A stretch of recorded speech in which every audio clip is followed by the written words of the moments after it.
Rebonjour à tous et à toutes. Donc, écoutez, je viens de sortir du commissariat de l'hôtel de police de Saint-Quentin où je viens de déposer une plainte. Donc, ça n'a pas été évident, mais bon, le dépôt de plainte a été déposé. J'avais tout préparé en fait à l'avance, c'est-à-dire que j'ai joint mon propre dépôt de plainte.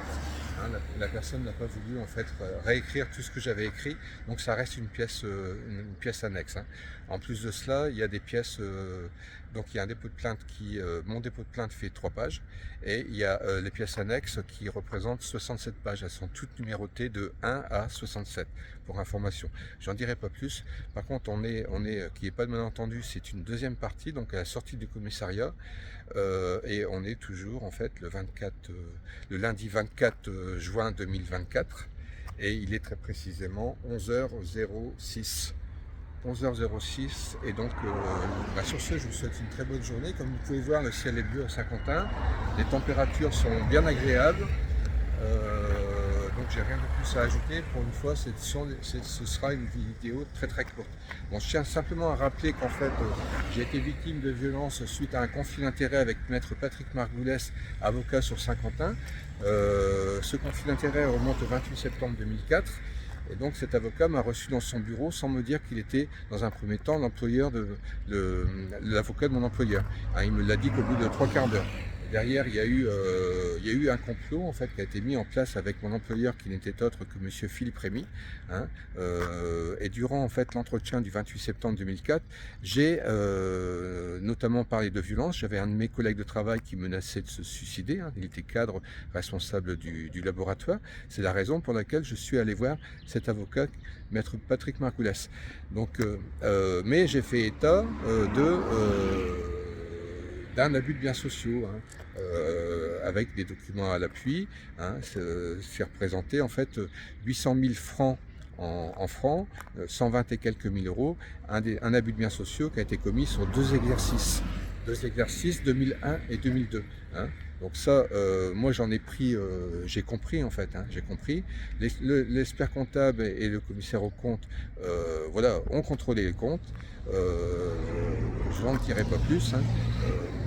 Mais derrière, moi la première fois que j'en ai parlé, en fait, c'est la première fois que j'en ai parlé à une personne, en fait, c'est à maître Patrick Margoulès, hein, parce que je voulais que monsieur Rémy arrête de maltraiter son personnel, et il fallait tout simplement que ce monsieur réponde aussi de cet abus de biens sociaux, dans la mesure où il mettait l'entreprise en très grande difficulté, hein, d'autant qu'il s'octroyait des dividendes. C'est une société qui gagnait de l'argent au moment des faits. Hein, et cette société, il a en fait établi l'entreprise de Coster qui détenait 80% des parts, hein, sur 1 million de francs, on parle bien de francs, voulait en fait céder ses parts, et en fait l'entreprise de Coster a établi deux factures de prêt personnel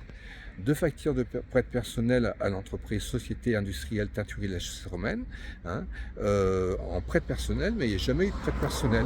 Et ces deux factures en fait représentaient les capitales détenues par l'entreprise de Coster. Donc derrière, il y a monsieur Philippe Rémy. Qu'est-ce qu'il a fait? Il a racheté l'entreprise pour quelques euros symboliques. Tout simplement, au lieu de payer avec ses propres deniers, éventuellement faire un prêt, hein, pour racheter les 80% et détenir parce qu'il détenait 20% des parts, détenir les 100% des parts avec sa famille.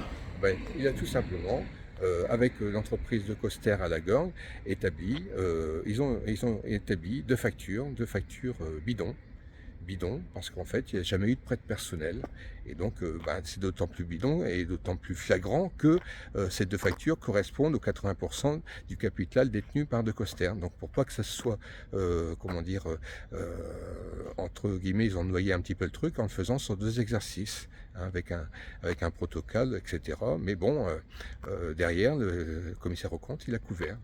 Eh oui, le commissaire aux comptes, éventuellement, il devra s'expliquer de tout ça. Hein. Donc moi, si je me retrouve dans cette situation au bout de 20 ans, j'ai 62 ans et demi, je voulais travailler jusqu'à 65 ans, et en fait, j'ai été victime de violences, donc malheureusement, à l'âge de 62 ans et demi, je n'ai pas eu le choix que de prendre ma retraite. Hein. Donc j'ai perdu énormément, on a perdu avec ma famille énormément de qualité de vie, j'ai perdu une qualité de vie. Moi, ces violences, j'ai subi et des complots à répétition où j'aurais pu être traîné en justice. Donc, encore une fois, là, aujourd'hui, je suis retraité. J'ai à ce niveau-là, j'ai ma retraite qui tombe, pas celle que j'aurais souhaitée, hein, mais je veux à tout prix quitter la région. Je veux à tout prix me sortir de cette situation. Donc je suis en train de tout balancer sur les réseaux sociaux, hein, c'est abominable. Et surtout, je dénonce les noms des avocats, hein, sur mes précédentes vidéos. J'ai dénoncé, en fait, Saint-Quentin, c'est un cartel, hein. Les avocats copinent entre eux. Hein, une grande partie des avocats copinent entre eux. Il y a les ténors du barreau de Saint-Quentin qui copinent entre eux. Donc c'est dramatique, il n'y a pas de justice. Et derrière, le procureur de la République, qu'est-ce qu'il fait? Il couvre. Hein, le procureur de la République, il couvre. Les juges derrière, j'ai dénoncé un trafic d'influence. En date de février 2023, j'ai été victime d'un trafic d'influence. J'ai dénoncé un trafic d'influence, hein, j'en ai parlé, j'ai donné les noms des avocats au Conseil des prud'hommes de Saint-Quentin. Donc c'est pas rien tout ça, c'est très lourd de conséquences. Hein. On est vraiment dans une organisation criminelle très lucrative pour les copains. J'ai été, comment dire, victime d'une tentative de spoliation. Hein, j'ai dénoncé une tentative de spoliation, hein, une affaire qui a été en fait, qui remonte à 2007, qui a été créée de toutes pièces en mars 2007, créée de toutes pièces avec la surélévation des terres. Hein, c'est l'affaire Mes chers voisins. Donc c'est pas rien, ces gens-là, pour se débarrasser, pour se venger, hein, je fais l'objet d'une vendetta, ces gens-là, qu'est-ce qu'ils font? Ils créent des situations, ils créent des complots. Et là, en l'occurrence, il s'agissait d'une spoliation, c'est-à-dire qu'on nous prenait notre maison avec des faux en écriture publique, hein, notamment Christian Roussel, un expert qui est mandaté par le tribunal de grande instance de Saint-Quentin. Qu'est-ce qu'il fait, ce monsieur? Il fait des faux en écriture publique. Hein. Il y a une falsification du permis de construire. Voilà, hein, tout ça, ça se passe à l'Édin et à Saint-Quentin. Hein. Et encore une fois, j'ai pris pour avocate pour me défendre dans le dossier, hein, une avocate de la Madeleine. Et que fait cette avocate? Elle copine avec la partie adverse. Hein, complot au tribunal. Le 20 mars dernier, quand je me suis rendu au tribunal, un nouveau complot, elle et puis un autre avocat de Saint-Quentin ont essayé de me faire croire, à juste raison, qu'il y avait une entente entre avocats. Et il y avait vraiment une entente. Mais si le complot consistait en fait qu'elle pensait que j'allais la récuser. Eh bien, on m'a fait croire que l'heure de l'audience était 10h30. Mais en fait, les dossiers sont appelés avant. Hein. Donc le dossier avait été appelé et retenu par la présidente du tribunal, hein, le GEX, en fait, le juge d'exécution. Et donc, en fait, si j'avais récusé l'avocate, j'aurais pas eu d'avocate. Et dans la mesure où le dossier était retenu, ce qui serait passé, j'aurais été condamné. Je tourne parce qu'il y a une personne qui passe derrière, j'ai pas trop envie de la filmer. Voilà. Tout simplement, on n'aurait pas pu être défendu. Et donc, on aurait été condamné, on aurait perdu notre maison. Hein, c'est comme ça que ces gens-là s'enrichissent, en fait. Ils pratiquent les spoliations. Les spoliations de biens, ça peut être des petites sommes, ou ça peut être des très grosses sommes, ou ça peut être carrément le patrimoine de la personne. Hein, parce qu'en fait, on nous réclamait, les sommes en question, c'était de l'ordre de 185 000 euros. Hein, on a fait l'objet d'une tentative d'une spoliation en 2022, 6 185 euros et 15 500 euros. Hein, c'est pas des petites sommes. Pour la dernière somme, les 15 500 euros, on a dû faire un prêt, hein, plus les intérêts. Hein, on rembourse 231 euros tous les mois, hein, pendant 7 ans. À cause de faux en écriture publique, Christian Roussel, à cause de falsification de permis de construire, et j'en passe. Hein. Et donc voilà, c'est insupportable. Là, ces gens-là se sont vengés de mon conflit d'intérêts, hein, parce que j'ai déposé plainte contre Patrick Margoulès, entendu par les gendarmes, sous la menace et le chantage. Hein. Donc là, je quitte le commissariat de Saint-Quentin, et croyez-moi, ça n'a pas été facile. Hein, ça n'a pas été facile. Moi, j'avais trois documents, en fait. J'avais rédigé samedi, en fait, mon dépôt de plainte, et je voulais que la personne recopie mot par mot ce qui était écrit. Au départ, ça a été de la résistance. Donc, il a fallu que j'insiste, et donc la personne là, je pars avec mes trois. Donc, il y a eu un dépôt de plainte que la personne a elle-même rédigé. Hein, j'ai vérifié, j'ai demandé qu'elle rajoute des petites choses, mais à ce dépôt de plainte, il y a, comme je vous ai dit, mon véritable dépôt de plainte qui est joint, qui comporte 3 pages. Donc je l'ai signé, etc. Et elle m'a mis les tampons sur le dépôt de plainte. Donc le procureur de la République aura bel et bien connaissance en fait de ce document. Et j'ai fait état en fait du courrier que j'ai adressé au ministre de la Justice, hein, Éric Dupond-Moretti. J'ai adressé un courrier à Éric Dupond-Moretti en lui disant: vous avez la possibilité de sauver des vies. Eh oui, la justice tue. Hein, les gens se suicident, les gens perdent tout, les gens tombent malades, etc. Hein, moi, j'ai été victime d'un choc psychosomatique le 13 janvier dernier. J'ai, une hyposthésie, hein, c'est-à-dire que j'ai ressenti une très grosse douleur au niveau de l'abdomen et très vite dans la jambe, j'ai eu un trouble de sensibilité en fait. Hein. Donc j'ai une sensation de brûlure et de picotement au niveau de la jambe. Donc c'est très désagréable. Fort heureusement, ce n'était pas un AVC, mais malgré tout, je ne suis pas sûr que l'hyposthésie, hein, ce problème de trouble, je ne suis pas sûr que là, ça remonte à 4 mois maintenant. Hein, ça va bientôt faire 5 mois. Je ne dis pas de bêtises, on est mois de juillet, janvier, février, mars, avril, mai, juin, hein, ça va faire 5 mois là. Hein. Donc je fais du kiné pour essayer de récupérer, mais pour l'instant, j'ai toujours pas récupéré. Donc voilà, hein, j'aurais très bien pu faire un AVC, chose comme ça. Et oui, la justice tue. Hein. Quand les gens tombent pas malades, eh ben on les pousse mentalement, on les détruit psychologiquement. C'est pas mon cas. Hein. Moi, j'ai mon mental qui fonctionne bien. Hein. Par contre, mon corps est en souffrance. Donc, je vais me défendre de tout ça. Hein, je vais me défendre et c'est la raison pour laquelle je me suis lancé un grand défi en 2012, faire tomber le cartel Saint-Quentinois. Et oui, le cartel Saint-Quentinois va tomber. Ce que j'entends par cartel, ce sont les avocats. Hein, ce sont les avocats qui copinent entre eux. C'est inadmissible. Vous prenez un avocat et vous n'êtes pas défendu. Hein. L'avocat copine avec la partie adverse. Et puis on vous prend en dernier. Hein. Donc voilà, je vais vous les laisser parce qu'en fait on me demande d'arrêter. Hein. Il y a une dame qui sort, qui me demande d'arrêter. Mais je suis dans le cadre de la liberté d'expression. Hein. J'ai tout à fait le droit de parler. En fait c'est une dame d'officier de police, hein, qui parle. Donc voilà, je vais m'avancer. Et puis... oui, pardon madame. Je suis en train de m'enregistrer. Bonne journée. Bonne journée madame. Alors, j'ai quand même répondu à la dame par politesse, hein, mais vous voyez, donc, voilà, ils sont au courant, j'ai enregistré la vidéo, hein, il y a un dépôt de plainte, hein, il y en a ras-le-bol, le procureur ne suit pas, et quand il y a des auditions comme celle-là, hein, vous voyez, quand il y a des auditions, qu'est-ce qui se passe? Eh bien, les gens sont auditionnés, les témoins sont auditionnés, et on retourne le dossier, c'est-à-dire que les victimes, en l'occurrence moi qui suis victime, eh bien, procureur de la République, jusqu'à présent, les choses vont peut-être changer, hein, pour ce dossier-là, vont peut-être changer dans la mesure où c'est médiatisé. Hein. Qu'est-ce qui se passe? Eh bien, les victimes, on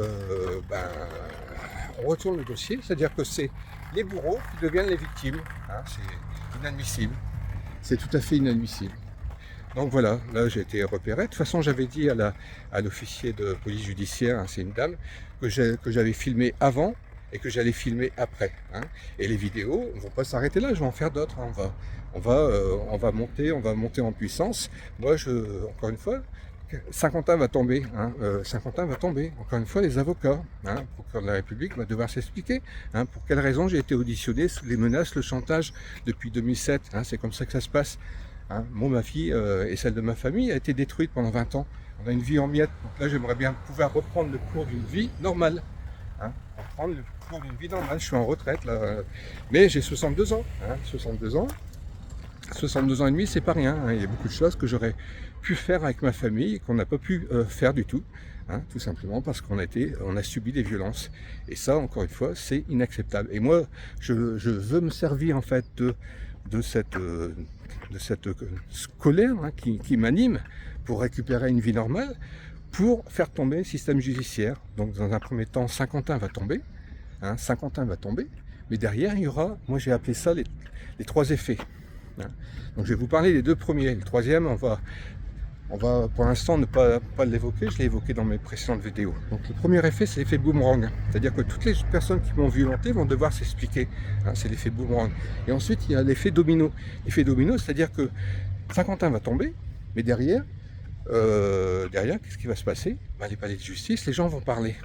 Les gens vont parler, vont dire, attendez, moi j'ai le même problème que vous, avec mon avocat, là, les gens m'ont parlé, hein, j'ai comment dire, été, j'ai fait une vidéo avec deux personnes sans domicile fixe. C'était pas du tout voulu, en fait, c'est un sans domicile fixe, un SDF qui n'est autre que Laurent, qui m'a interpellé, il m'a dit, attendez, vous parlez de corruption, etc. Donc on a échangé pendant 33 minutes, un monsieur qui est très intéressant, et après j'ai proposé à un autre sans domicile fixe comment dire, que quand je vais faire mes courses, que je voyais, en fait, hein, puis je m'étais déjà un petit peu entretenu avec lui pour lui demander comment ça se fait, qu'est-ce qui lui est arrivé, etc. Et là, lors de l'audition, je n'étais pas du tout au courant.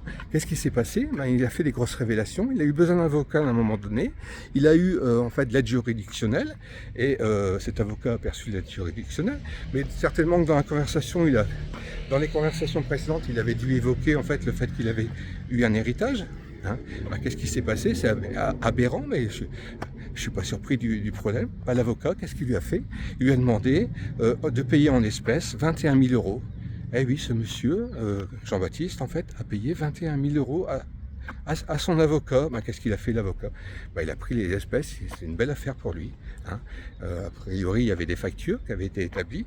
Mais je doute que les factures, voilà. À partir du moment où on demande un paiement en espèces, c'est que, puis même 21 000 euros, vous imaginez qu'est-ce qu'a fait cette personne pour 21 000 euros? Oui, Jean-Baptiste, il a dit, j'étais jeune, j'étais naïf, il avait une vingtaine d'années, et puis voilà, il était en situation difficile, il avait besoin d'être défendu. Il a donné 21 000 euros, et aujourd'hui, il se retrouve sans domicile, il se retrouve à la rue depuis 10 ans.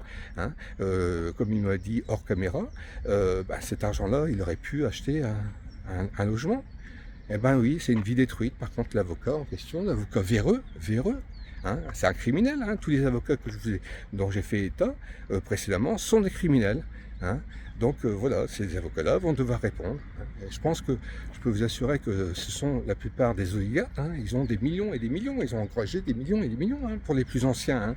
Et donc, je sais ce qui va se passer. Hein. Ces avocats-là, qu'est-ce qu'ils vont faire? Ils vont prendre un billet d'avion.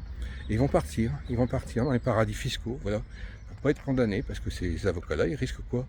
Ils risquent 20 ans, parce qu'on va reprendre tous les dossier par dossier, avocat, qu'est-ce qui s'est passé? Est-ce qu'il y a eu, comment dire, abus de confiance? Est-ce qu'il y a eu, voilà, hein. Donc ces avocats risquent très très lourd, franchement, hein. Moi je pense que non seulement ils vont devoir rembourser leurs victimes, mais ils vont devoir également, comment dire, s'ils sont jugés coupables, hein, ce ne sera pas un tribunal normal qui devra les juger. Hein. Parce que là, moi je dis, ce sont des crimes de guerre en fait. Hein. Ce sont des crimes de guerre, donc ce sera un tribunal comme celui de Nuremberg. Hein. Faudra que ce soit un tribunal de citoyens. Ça, il faut à tout prix rétablir. Hein. À l'heure actuelle, c'est la présidence de la République, quel que soit le président, qui nomme en fait comment dire, vous voyez, je suis derrière, il y a le commissariat derrière, qui nomme les procureurs, les magistrats. Ça c'est une aberration. 1790, en août 1790, ça devait être les citoyens qui devaient noter. Oui, la loi n'a jamais été mise en place. Oui, on ne respecte pas. Oui, comme ça, l'État contrôle. Donc l'État exerce un contrôle sur la justice. Oui, on est dans un État corrompu. Je peux vous assurer que j'ai adressé des dizaines et des dizaines de lettres à des politiques au plus haut sommet de l'État, hein, et donc à des institutions, et donc j'ai pas eu de réponse, hein, bien souvent, hein, j'ai pas eu de réponse. Éric Dupond-Moretti, ministre de la Justice, ne m'a pas répondu. Hein. Donc voilà, donc c'est non-assistance à personne en danger. Je lui ai dit que ce dernier avait la possibilité de sauver des vies. Qu'est-ce qu'il a fait? La loi du silence, l'omerta totale. Hein. L'omerta totale sur tous ces problèmes. Donc voilà, hein, je voulais faire une petite vidéo de quelques secondes. Là, on est à 18 minutes et 50 secondes. Donc il est très exactement 11h25. Je vais vous laisser profiter un petit peu profitez bien de la journée. Hein. C'est enfin l'été. A priori, le soleil est au rendez-vous, en espérant que ça dure, parce qu'en fait, ils annoncent un petit peu de pluie dans les Hauts-de-France dans les jours à venir, mais bon, ce ne sera pas comme le mois de mai. Hein. Le mois de mai a été compliqué, le début de juin a été compliqué. Donc voilà, hein, surtout gardez confiance. Hein, moi, je suis persuadé, hein, en fait, que tout le système judiciaire va tomber. Hein. J'en suis vraiment persuadé. Il y a vraiment trop d'éléments. Et là, j'ai pu remarquer sur Saint-Quentin, je peux vous assurer que les avocats, il y en a certains qui étaient associés et se séparent. Voilà, on prend des bureaux différents. Et puis ensuite, il y en a qui décrochent les plaques. Hein, curieusement, je parle d'eux, les plaques sont décrochées, donc voilà, retraite anticipée, hein, il faudra suivre tout ça. J'aurai l'occasion de revenir très prochainement en fait, hein, vous tenir informé en fait de la suite. Donc la plainte que je viens de déposer là, ça reste confidentiel, hein, mais sachez que voilà, cette plainte va embêter et embête du monde. Hein. Vous ne voulez pas que je dépose cette plainte, hein, forcément. Hein, on parle d'un système corrompu, hein, de juges, etc. Donc je mets beaucoup de monde en cause, hein, dans cette plainte. Je peux vous assurer que les 3 pages que j'ai rédigées samedi dernier à la maison, hein, que j'ai édité en fait pour remettre en fait à l'officier de police judiciaire, ça va déranger. Donc au départ, la personne ne voulait pas reprendre, elle m'a pris un petit peu de haut. Hein. Donc voilà, j'ai demandé à avoir un supérieur hiérarchique, elle s'est absentée, etc. Elle est revenue ensuite, et puis voilà, elle insiste, mais moi j'étais venu avec un témoin, hein, de façon à éviter les problèmes, parce que en fait tout ça, ça impacte également ma santé. Je lui ai dit à la dame, hein, je dis moi j'ai subi suffisamment de violence, donc là il faut pas, voilà. Bon, j'ai une plainte, c'est moi qui décide de déposer plainte, et puis je décide de ce qui convient d'écrire. Donc ça n'a pas vraiment été le cas. Donc il y a malgré tout, hein, qu'il n'y ait pas de malentendu. J'ai réussi à obtenir que le courrier en fait que j'ai de 3 pages en fait, hein, que je lui ai remis. Donc je suis reparti avec les tampons dessus. Elle ne l'a pas signé, mais elle a mis les tampons. Hein. Donc moi je vais numériser tout ça. Ensuite il y a 67 pages qui sont jointes en annexe. Donc voilà, c'est important d'en faire état. Je vais mettre sur YouTube, et ensuite je publierai dans un premier temps sur Facebook. Hein. Pour l'instant, on en est à Facebook, mais tout ça va très vite évoluer. Donc écoutez, je vous fais plein de gros bisous. J'espère que vous avez passé une très bonne journée, et je vous dis à très bientôt. À bientôt.